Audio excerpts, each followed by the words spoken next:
En fait, moi, je suis plutôt, en faveur de l'anticipation, tout ce qui nous permet, en fait, d'anticiper un maximum de problématiques, un maximum de risques dans notre business. Ça, c'est trop bien parce que du coup, tu as un peu créé ta pyramide, d'offres avec une offre d'appel, potentiellement une offre au milieu et après tu as ton offre premium, legal process.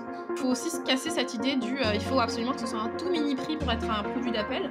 Je pense qu'il faut surtout que ce soit suffisamment irrésistible pour que le client ait envie de passer à l'action avec nous.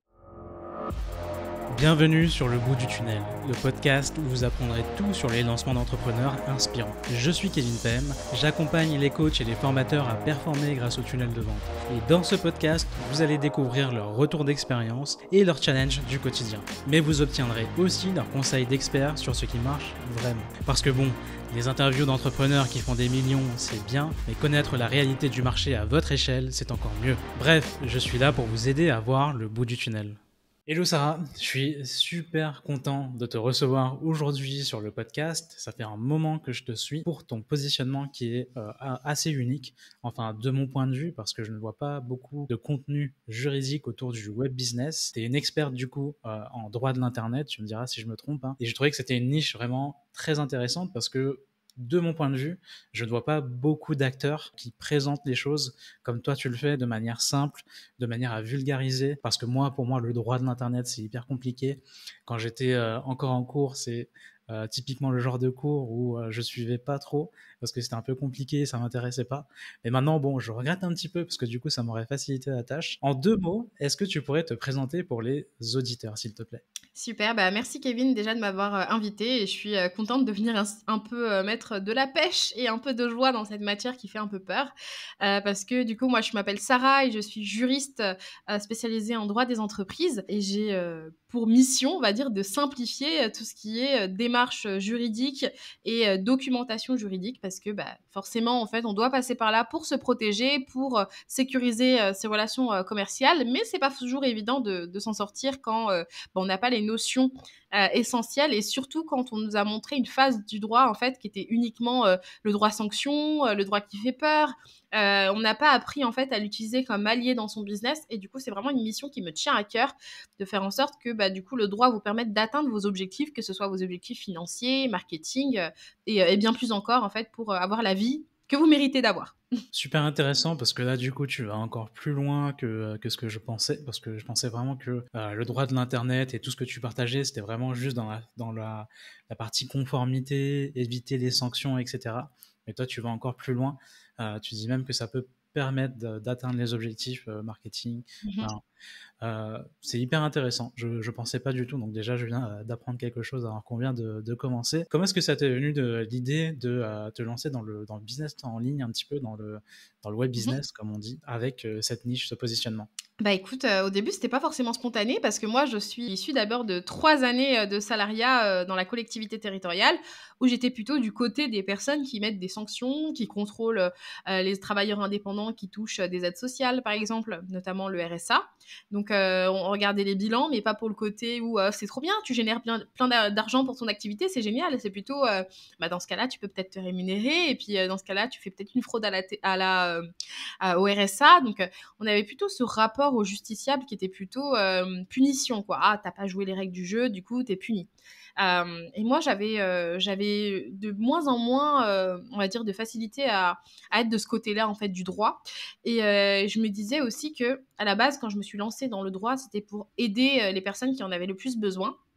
Et à mon sens, je me suis dit qu'il y avait encore plein de manières d'aider les personnes qui en avaient besoin et je me suis intéressée, en fait, à tout ce qui concernait le droit des entreprises, mais plutôt des TPE, donc plutôt les très petites entreprises parce que je me disais: «Bah, je mettais ma main à couper que la plupart des entrepreneurs, bah, les personnes avant qu'elles soient en difficulté, donc avant qu'elles arrivent dans le cadre, des, entrepreneurs que nous on contrôlait, bah, il y a tous ces entrepreneurs qui juste essayent de se dépatouiller avec ce qu'ils connaissent du droit pour s'en sortir, essayer de réfléchir, bah, est-ce que c'est le bon statut ou pas? Qu'est-ce que je peux faire pour protéger mon entreprise? Et puis si j'ai un contrôle, qui savent pas forcément comment réagir. Et je me suis dit que c'est ces personnes-là que j'aimerais, accompagner. Donc j'ai suivi une formation, certifiante, pour être juriste TPE-PME, donc du coup, spécialisée en droit des entreprises.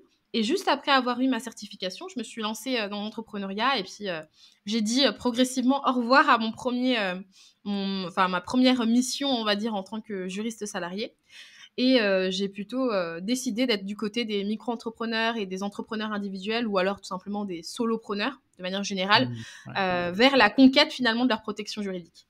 C'est hyper intéressant et d'ailleurs j'allais te poser la question justement, est-ce que tu fais tout ça, tu nous partages tout ça à temps plein? Est-ce que c'est ton business du coup à temps plein ou est-ce que tu étais aussi salarié encore, mais là tu viens de me dire que non, tu l'es plus. Non, ça fait 1 an que je suis à 100%, ouais. Bah top, bravo, parce que déjà c'est un sacré gap, une sacrée étape à franchir, donc bravo de t'être lancé et puis franchement c'est hyper intéressant la façon dont tu partages les choses et c'est une belle mission de vouloir aider du coup justement les solopreneurs comme moi, parce que c'est vrai que moi par exemple je suis encore solopreneur, bon j'ai quelques personnes du coup à qui je fais appel, mais je me considère encore comme solopreneur parce que du coup ils sont pas à temps plein avec moi, ni même à mi-temps, hein. Et c'est vrai que c'est trop dur d'être conforme et de se mettre aux normes, ne serait-ce que déjà, bon moi je suis passé en société à partir de mars, mais avant j'avais ma micro depuis 2017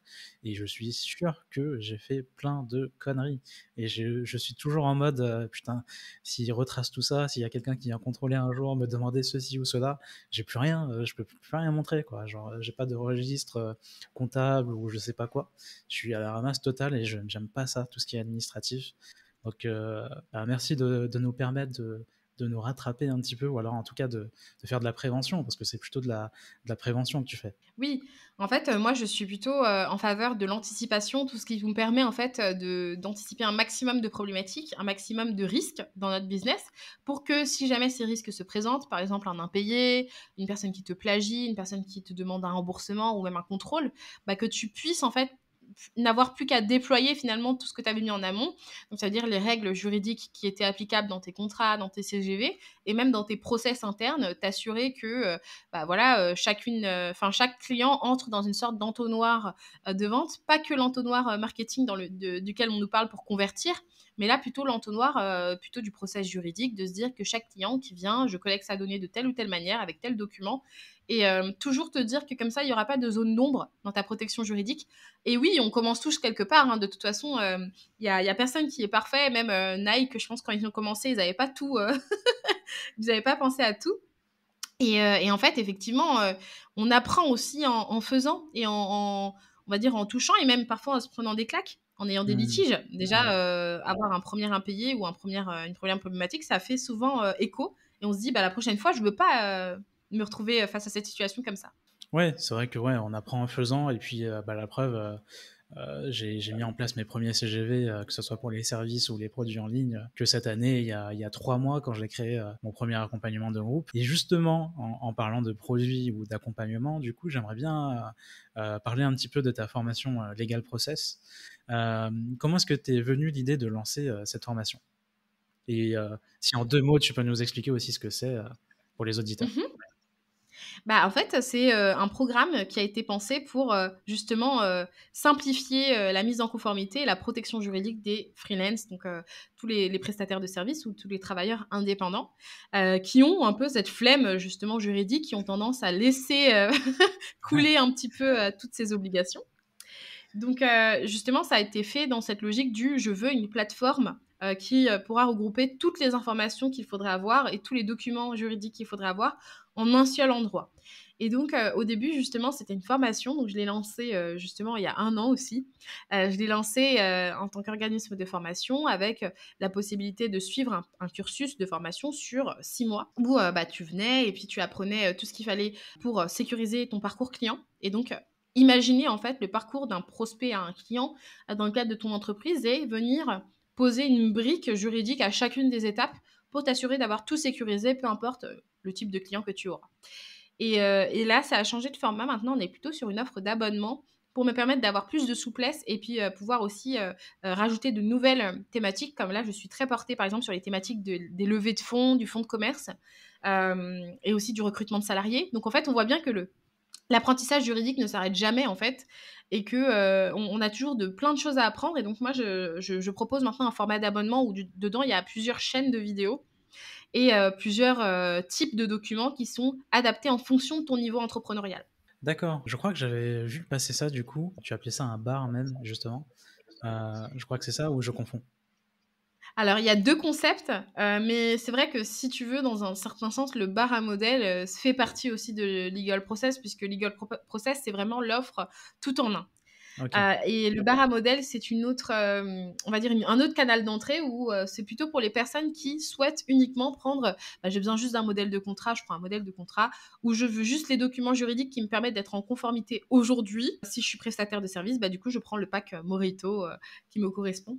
Alors que Legal Process, c'est plutôt cette idée il y a 7 piliers, essentiels pour se protéger grâce au droit et on va dire développer son entreprise grâce au droit et du coup, au lieu de me contenter du pilier, conformité, je vais aller regarder et demander ce qu'il me faut pour pouvoir avoir tous les éléments pour savoir si j'ai encore le bon statut, si je peux pas déposer une marque, voilà, plein d'autres éléments comme ça qui permettent encore d'aller jusqu'au bout de sa protection juridique.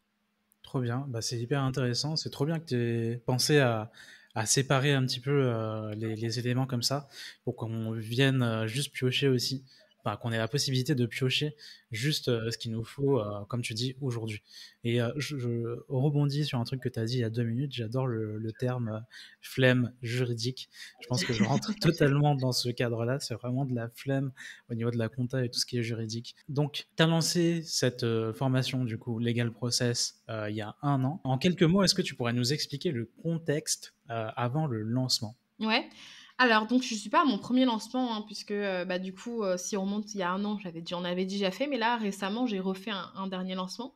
Moi, niveau contexte, de lancement, alors moi je suis toujours une personne assez organisée, donc en général, tout ce qui est séquence de vente ou page de vente, je m'en occupe vraiment au moins 1 mois avant, le temps que moi, derrière, je prépare encore, les posts ou toutes les idées de publication pour pouvoir promouvoir l'activité, enfin l'offre en question. Mais après, niveau mindset, moi, j'ai jamais apprécié les lancements. J'ai toujours trouvé ça pénible ou désagréable.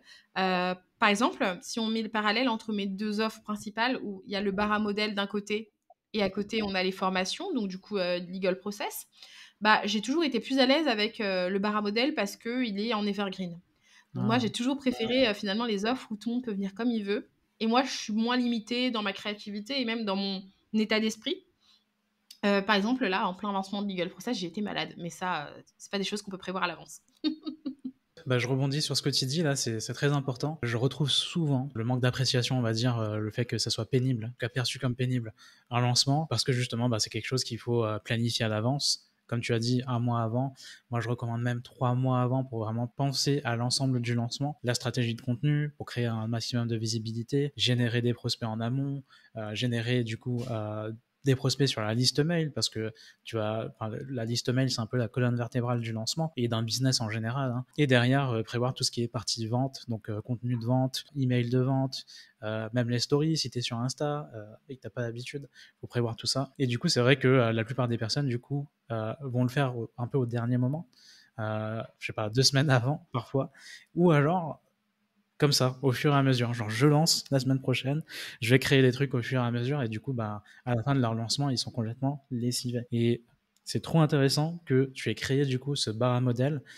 Comme tu dis, tu as utilisé le bon mot, du coup, il est en evergreen, donc tu peux avoir des ventes toute l'année, et ça te permet aussi de te détacher du lancement et de ne pas dépendre du lancement. Et la plupart du temps, les gens ressentent la pression parce qu'ils vont dépendre d'un lancement tous les 3 mois, et derrière, ils n'ont pas de produits qu'ils peuvent vendre en evergreen. Tu vois, ce qui fait qu'ils vont dépendre du lancement, et du coup, s'ils ne font pas de lancement, c'est la catastrophe. Je fais pas assez de chiffres, comment je fais pour vivre, etc.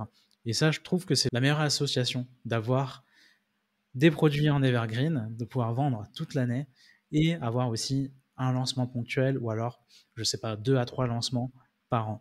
Ça permet aussi, tu vois, d'avoir quand même 1 ou 2 événements dans l'année qui vont dynamiser un peu tes ventes, parce que c'est vrai que l'inconvénient de l'evergreen, c'est que les ventes le nombre de ventes, le volume de ventes n'est pas hyper élevé dans l'année. C'est plutôt lisse, quoi.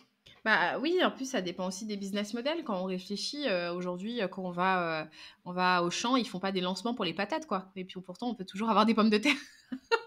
Il y en a qui en Exactement. prennent l'été, il y en a qui prennent l'hiver. Non, mais franchement, voilà. Et pour autant, ça fonctionne. Donc, je me dis qu'il faut aussi trouver son point d'équilibre. Je sais qu'il y a des personnes, enfin moi je suis très admirative des personnes qui font des beaux lancements comme notamment Maëlan Fort de la Micropreneur Academy, que je suis avec beaucoup d'attention, et aussi Aline de The Bee Boost qui du coup, enfin franchement moi je suis admirative. Mais après je sais aussi il y a certains produits ou certains domaines où effectivement il y a des personnes qui peuvent avoir besoin du produit tout au long de l'année et qui peuvent pas se permettre d'attendre. Par exemple, pour le bar à modèle, j'ai pas pu avoir un système de lancement parce qu'effectivement, une personne qui a besoin d'un contrat pour la semaine prochaine, elle va pas attendre que je réouvre dans 6 mois. Mm. Alors que pour un accompagnement où tu vas être présent et puis tu vas faire un peu de la restructuration de ton entreprise, bien sûr que tu peux aussi créer cette excitation-là de se dire les portes réouvrent bientôt. Donc du coup, c'est top d'avoir aussi, quand on peut le faire, bien sûr, dans son business, d'avoir les deux. Je suis trop content parce que ça me donne plein d'idées. C'est vrai qu'il y a des choses auxquelles j'ai pas pensé ou des choses que j'avais envie de lancer, mais je me mets des barrières en fait. Je me limite. Et du coup, j'ai envie de te poser une question. C'est en gros, imaginons que je vienne acheter par exemple un pack chez toi, le pack Morito, et qu'ensuite je veuille acheter Legal Process. Est-ce qu'il y a des clients qui vont dire bah moi j'ai acheté ce pack là, j'ai pas envie de payer Legal Process du coup à 100%. Est-ce que tu as prévu quelque chose pour ça ou alors tu te dis non, tu as acheté ça, ok, c'était ta décision. Non, t'as prévu quelque chose pour ça? Oui, en fait, finalement, les packs ou même les modèles, c'est comme des échantillons de l'offre, principale, Legal Process, puisqu'en fait, Legal Process, j'ai mis vraiment tout mon cerveau de juriste dedans et toutes mes idées de stratégie dedans. Donc c'est-à-dire qu'une personne qui est venue, qui a travaillé avec moi en prenant un pack, elle a forcément un tarif, spécial client, lorsqu'elle rejoint, Legal Process, et c'est sous format d'abonnement qui lui ferait, si elle le souhaite par mensualité, moins de 100 € par mois. C'est juste pour continuer l'aventure, et après si elle souhaite arrêter, c'est elle qui décide. Mais effectivement, il y a toujours, enfin moi je suis hyper pour tout ce qui est bon plan pour les clients et la fidélisation et aussi le remerciement parce qu'ils nous ont fait confiance une fois. Donc il n'y a pas de raison pour qu'ils payent un tarif plein pot. Trop bien, mais ça c'est très, c'est une bonne pratique et c'est intelligent aussi du côté commercial parce que du coup, t'as dit les mots qu'il fallait, hein, fidélisation, expérience client, etc. Et du coup, comment tu produis cette expérience? Est-ce que du coup, quand j'achète un pack Morito, je vais recevoir un code promo ou alors dès le début, tu leur dis voilà, si plus tard tu as envie de rejoindre Legal Process, tu auras telle réduction? Mm. Bah alors, déjà, pour, les packs, pour l'expérience dans Legal Pitch, donc le bar à modèle, il y a énormément d'automatisation aussi. Au début, je pensais que les gens aimeraient moins, et cetera, mais en fait, j'ai tellement eu de questions et puis, j'ai tout anticipé. Donc il y a énormément de séquences aussi qui viennent quand on a l'achat, on n'est pas, lâché, dans la nature. On a au moins, un bon mois de suivi, avec, des mails, avec des idées, avec des astuces, avec des tutos, et parmi les dernières astuces, j'explique, pourquoi ça peut être intéressant aussi de compléter l'expérience qu'on a eue. Donc, expliquer que c'est un des 7 piliers, en fait, de la protection juridique de manière générale, les documents juridiques, mais que ce n'est pas le seul et que du coup, il y a encore d'autres endroits à aller exploiter, que ce soit pour développer les partenariats commerciaux, réfléchir sur son statut, sur la valeur de son fonds, faire des levées aussi de fonds. Enfin, il y a tellement de choses encore qu'on peut faire avec le droit. Et donc, je les éduque là-dessus et après, je leur laisse l'ouverture, c'est-à-dire qu'ils peuvent le faire avec moi ou avec quelqu'un d'autre. Et voilà. Et puis du coup, c'est plutôt une offre qui a vocation à être un peu l'offre de fin finalement, l'offre premium, alors que les packs sont plutôt des offres aussi d'entrée, c'est-à-dire que tu commences par ça parce que c'est plus urgent pour toi, tu te mets en conformité et après, si tu veux, on discute du reste. Ça, c'est trop bien parce que du coup, tu as un peu créé ta pyramide d'offres avec une offre d'appel, potentiellement une offre au milieu et après, tu as ton offre premium Legal Process. Et c'est vrai que pas mal de solopreneurs ne pensent pas à le faire. Ils vont créer juste le programme signature et du coup, vont se limiter avec juste les lancements.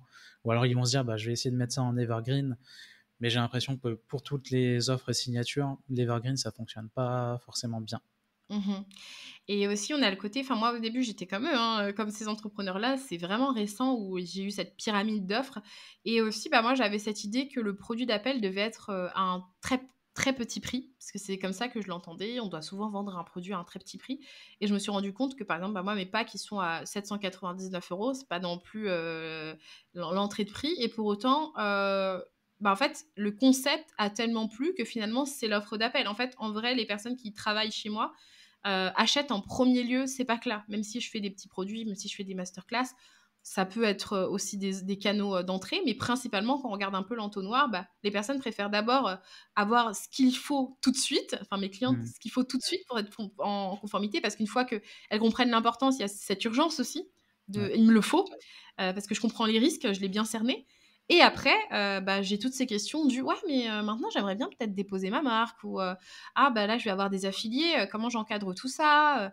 Ces questions-là viennent dans un second temps. C'est pas urgent, donc du coup, il faut aussi laisser le temps que ça émerge Mmh. des personnes. Donc, je pense que chacun, en fait, faut aussi se casser cette idée il faut absolument que ce soit un tout mini prix pour être un produit d'appel.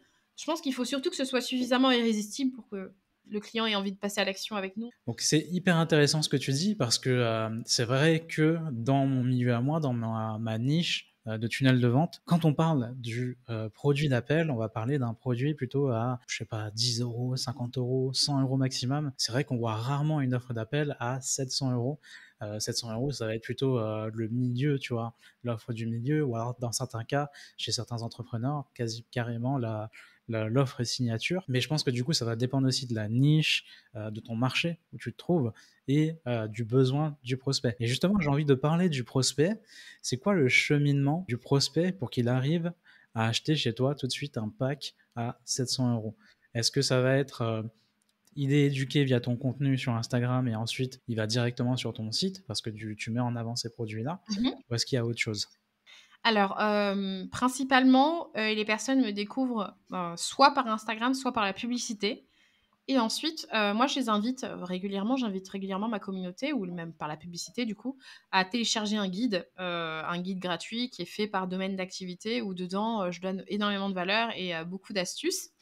Et dans le guide en question, comme ils le téléchargent par domaine d'activité, dans le domaine d'activité qu'ils ont téléchargé, j'introduis le pack en question. Et donc ensuite, il y a une séquence que j'ai fait, j'ai demandé à une copywriter de la faire, où, on souhaite la bienvenue et ensuite, donc la séquence ne s'arrête pas à là, en fait, j'ai décidé de faire une séquence longue. Donc c'est une séquence, qui dure, on va dire 5 jours quand la personne télécharge, où je lui fais des blagues, enfin je lui montre ma personnalité et puis, je lui parle beaucoup de ses packs et de l'importance. Et ensuite pendant 1 mois, elle reçoit un mail, par semaine. J'ai sélectionné les meilleures newsletters qui ont le mieux marché depuis 1 an, qui expliquent bien, en fait, l'importance de la mise en conformité. Et donc ce qui est cool, c'est que du coup, ça me permet d'avoir du trafic, régulier sur mon site internet et des personnes qui viennent ensuite et qui découvrent, en fait, les thématiques. Et puis je renvoie, aussi sur, d'autres ressources comme, mon podcast, mon blog. Mais en soi, les achats sont spontanés. Parce que, il y a la conversion qui se fait beaucoup par mail. D'accord, hyper intéressant. Donc grâce à la séquence de bienvenue. Oui.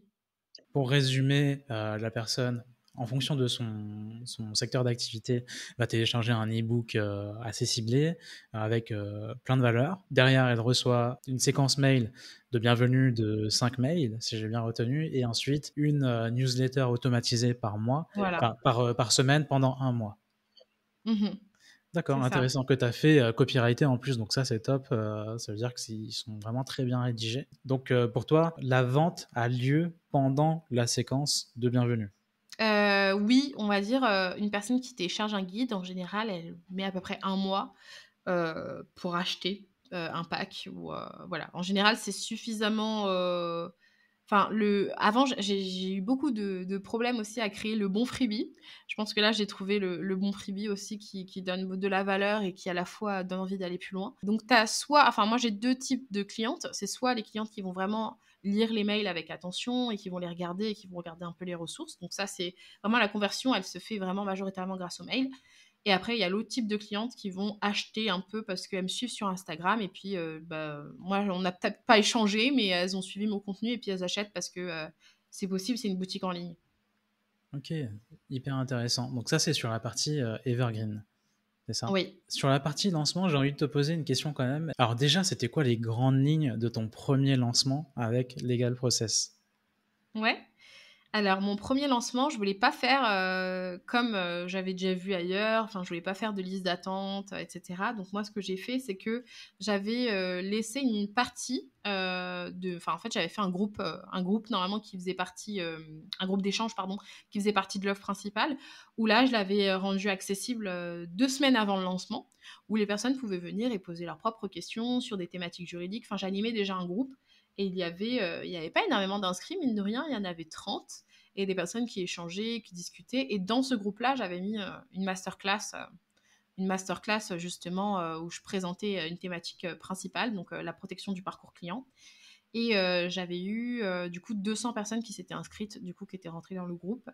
Et c'était une masterclass gratuite. Et suite à cela, bah, c'est surtout les personnes qui avaient déjà pu tester la plateforme avant et puis s'attacher un petit peu aussi au concept qui se sont inscrites. Donc j'avais eu 15 inscrites à la première session.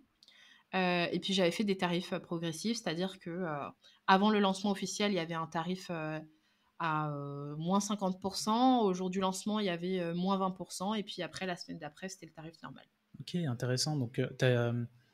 Donc, ce que je comprends, c'est que tu as ouvert un petit peu ta plateforme au début, avant le lancement. C'était une plateforme où, du coup, on avait accès à tout ton contenu. Non, on n'avait pas accès à tout mon contenu, on avait accès uniquement au groupe d'échange où dedans, répondais déjà aux questions en vidéo. Il y avait plutôt ce côté-là. Ok, intéressant. Et du coup, c'était quoi? T'avais utilisé quoi comme technologie pour ça? Bah, moi, c'était sur mon site internet. Personnellement, j'utilise Wix. Donc voilà, je sais que c'est pas trop aimé de la plupart des gens parce que voilà. Mais moi, j'adore. Moi, je trouve ça super simple. Et du coup, sur Wix, on pouvait créer un groupe privé. Donc c'est ce que j'ai fait. En fait, fallait rien payer, hein, mais il fallait juste faire la demande. Et comme ça, je pouvais collecter aussi les mails et échanger avec les personnes. Non, mais c'est bien aussi d'utiliser ce qui fonctionne bien pour toi. Et si tu as des affinités avec tel ou tel outil, c'est ok de l'utiliser du moment que ça fonctionne pour toi. Et là, ça a l'air de très bien fonctionner. Et concernant la masterclass, du coup, tu as utilisé une masterclass préenregistrée, du coup?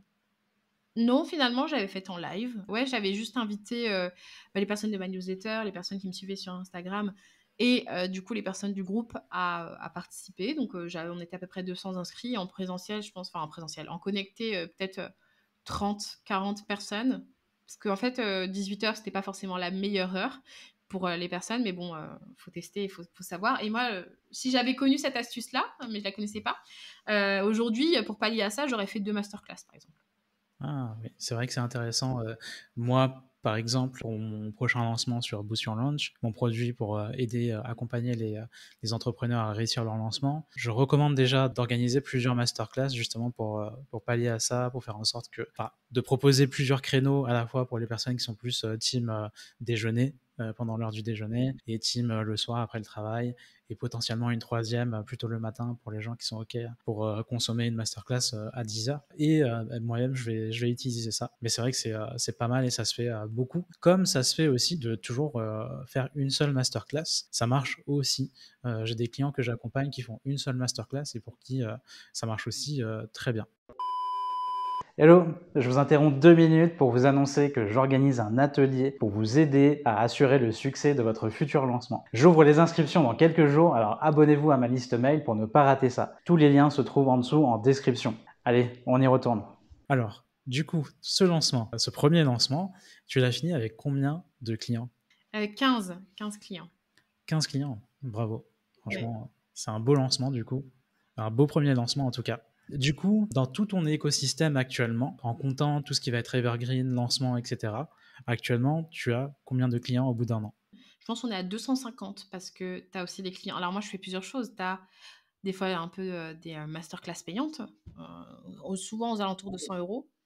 Et puis après, la grande majorité, tu as au moins 60% de mes ventes et de mes clients qui me viennent du pack fait pour les prestataires de services. Trop bien. Bah, franchement, Ouais. c'est un bon cap, franchement, d'avoir accompagné en un an 250 personnes. C'est un bel accomplissement. Bravo. Est-ce que plus tard, t'as une idée en tête pour lancer quelque chose de plus avancé que Legal Process? Bah, franchement, j'essaye justement de limiter ma liberté créative à, peut-être pas à, créer une nouvelle offre, mais peut-être, améliorer, les systèmes, qui sont là pour la soutenir. Parce que moi, j'aimerais bien avoir, une plateforme un peu de streaming, type, je sais pas si tu vois un petit peu Masterclass? le format qui existe en Amérique, mais je trouve ça exceptionnel. Et j'aimerais bien avoir ce type de plateforme-là, mais pour l'angle juridique, avec beaucoup plus axé sur comment faire plus d'argent grâce au droit, en fait. Moi, c'est le credo que j'aimerais apporter, mais c'est plutôt un investissement dans les outils. Ouais, là, c'est plus un peu un business de type, je dirais pas SaaS, mais du coup, là, c'est plus un truc qui repose Si, sur les abonnements. Ouais, ça va être SaaS si jamais tu veux proposer une application, mais déjà, rien que l'application en ligne sur ordi, c'est du boulot. Je sais qu'il y a pas mal de business en France qui ont voulu du coup se lancer sur ce créneau-là, notamment Mentor Show, tout ça. On voit beaucoup de masterclass avec des gros infopreneurs qui participent. J'ai envie de finir avec une dernière question concernant le lancement. Si tu devais retenir une leçon de ton premier lancement, c'est quoi? Alors, une leçon de mon premier lancement, ce serait: ne faites pas forcément comme vous avez déjà vu ou entendu, mais faites comme il vous convient. C'est-à-dire que n'essayez pas de chercher le meilleur hack pour faire plus de clients, ou de voir ah bah pourquoi Aline de The Bee Boost, elle arrive à faire 500 personnes et moi j'y arrive pas. Enfin, de pas trop se comparer, et de plutôt se dire bah voilà, voici les ingrédients de mon lancement idéal, et voir comment avec ça on peut atteindre ses objectifs. Donc si tu aimes énormément être présente en story, bah, au pire, tu fais plein de stories et puis tu t'en fiches. Les gens qui veulent pas regarder, ils vont zapper.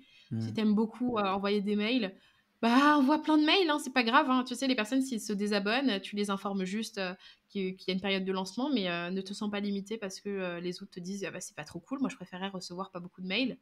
Et pareil, si tu aimes beaucoup être en live, bah, use et abuse en fait de tout ce qui te plaît pour vendre, parce que si toi ça te plaît, si c'est ton format aussi de prédilection, il y a de fortes chances pour que ton client idéal aussi apprécie découvrir tes services sous cette forme-là. Donc voilà. C'est un très bon conseil. C'est vrai qu'il faut se reposer sur ce qu'on aime avant tout, au lieu d'essayer de reproduire ce que font les entrepreneurs qu'on va admirer ou qu'on suit. Et ouais, ça va être une mauvaise chose de se comparer et essayer de faire la même chose. Il y a un facteur qu'il faut prendre en compte, c'est qu'on n'est pas forcément à la même étape et on ne vit pas forcément la même chose. Donc c'est dommage de se comparer et d'essayer de vouloir faire reproduire en tout cas la même chose. On arrive à la question signature du podcast. Si demain on t'offre 1 minute d'audience télé juste avant Koh-Lanta pour donner un conseil précieux à des entrepreneurs, tu leur dirais quoi? Pour se protéger, il faut commencer par chercher l'information et commencer à ouvrir, on va dire, sa curiosité, aller chercher des épisodes de podcast, aller lire des articles. On n'est pas forcément obligé d'avoir énormément d'argent pour se protéger. Il faut commencer d'abord par quelque chose.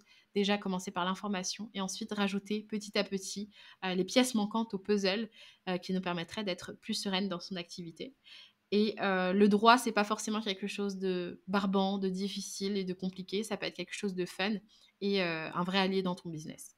Merci beaucoup pour la réponse. C'est vrai qu'on ne pense pas à aller chercher les informations. Enfin, en tout cas, à des endroits auxquels on ne penserait pas tout de suite. Par exemple, comme je pense la plupart de tes clients, quand j'ai un besoin légal ou que je ne sais pas quelque chose, je vais taper le truc sur Google. Sauf que je vais arriver sur les sites les plus ennuyants possibles, qui ne font aucun effort pour vulgariser les choses, et du coup on finit par se perdre et laisser tomber, quoi.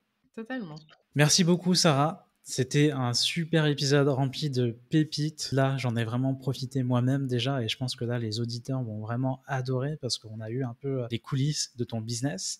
Pour ceux que ça intéresse, on prévoit un résumé par écrit dans la description. Sarah, où est-ce qu'on peut te retrouver pour profiter encore plus de ton expertise?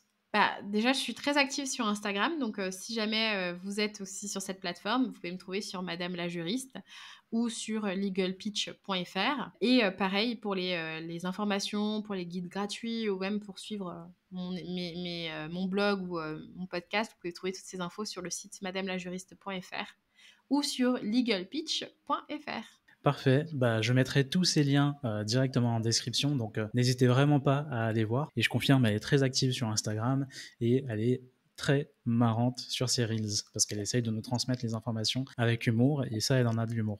Merci beaucoup Sarah, et puis du coup je te dis à bientôt sur le podcast. Salut. À bientôt. Salut. Rendez-vous en description pour télécharger le récap de cet épisode avec les conseils actionnables. Si cet épisode vous a plu, n'hésitez pas à me le faire savoir et à le partager. Et surtout, lancez-vous.